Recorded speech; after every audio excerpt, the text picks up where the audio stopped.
Let me tell you something you're not going to like. You already know.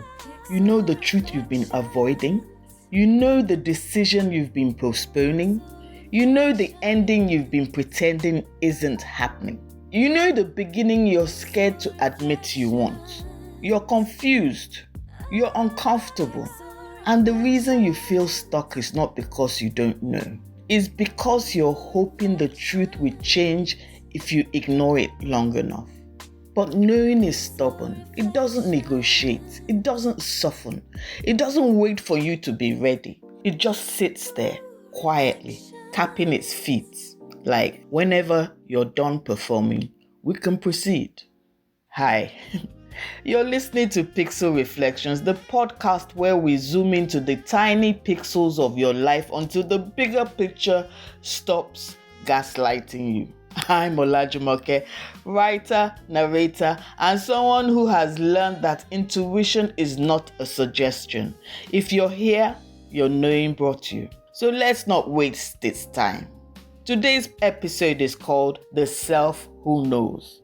And this is not an episode about intuition. This is an episode about honesty. The kind you feel in your chest, not the kind you say out loud. Because here's the truth, most people are not confused. They're just afraid of what their clarity will cost them. Clarity demands movement. Clarity demands change. Clarity demands courage. And courage is inconvenient. So instead, you call it confusion. You call it I'm still thinking about it. You call it I'm praying about it. You call it I'm waiting for a sign. The sign came months ago. You just didn't like what it said. Here's the real moment this episode began. You know that moment when your spirit looks like you like an auntie who has had enough. Arms folded, eyebrows raised, saying absolutely nothing but communicating everything. It happens fast.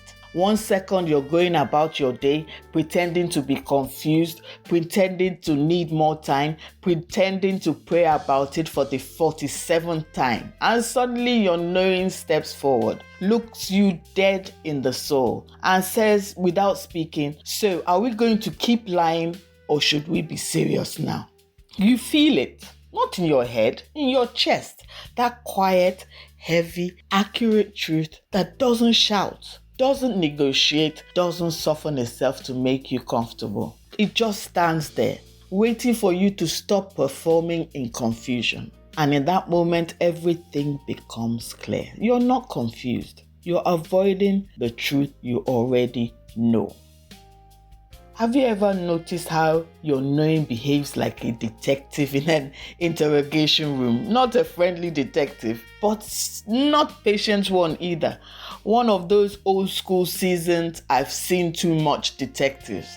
I have all the experience, who already knows the truth and is just waiting for you to stop wasting everybody's time. Picture this. You sit down, your knowing closes the door behind you, switches off the light, drops a file on the table.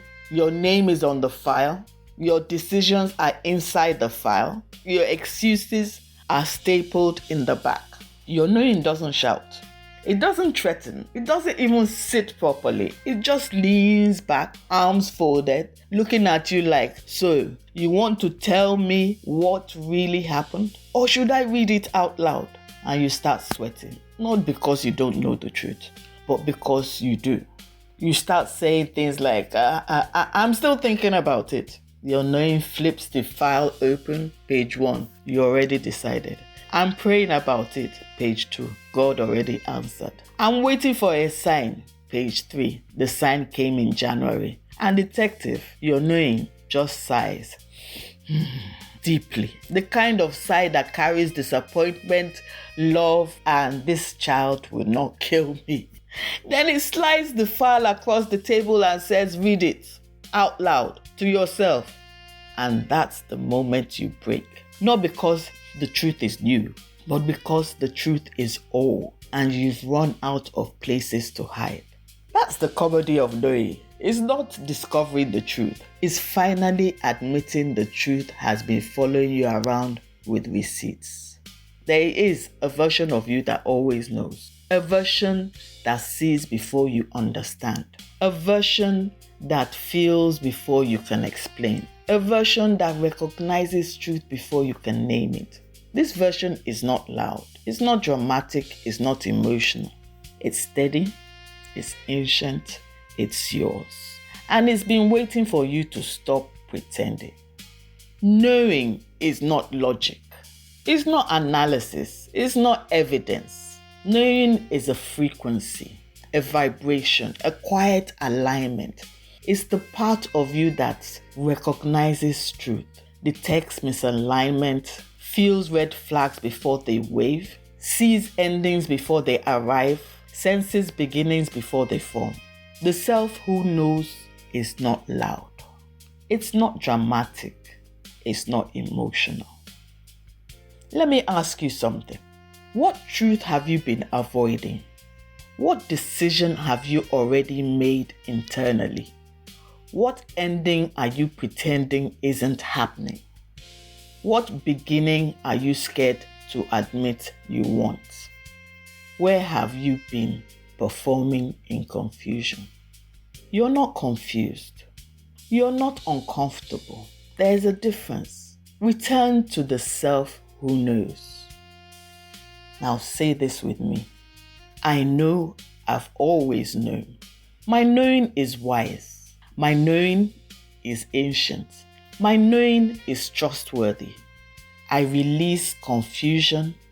I release fear. I release avoidance. I return to the self who knows. Before you go, sit with this. Your knowing has been speaking to you long before this episode, long before this moment, long before you press play. All I did today was turn up the volume. So, as you step back into your life, into your relationships, your decisions, your desires, your fears, pay attention to the part of you that doesn't shout, the part that whispers, the part that nudges, the part that waits, the part that knows. If this episode stirred something in you, share it with someone who's been wrestling with their own truth. Sometimes clarity needs company.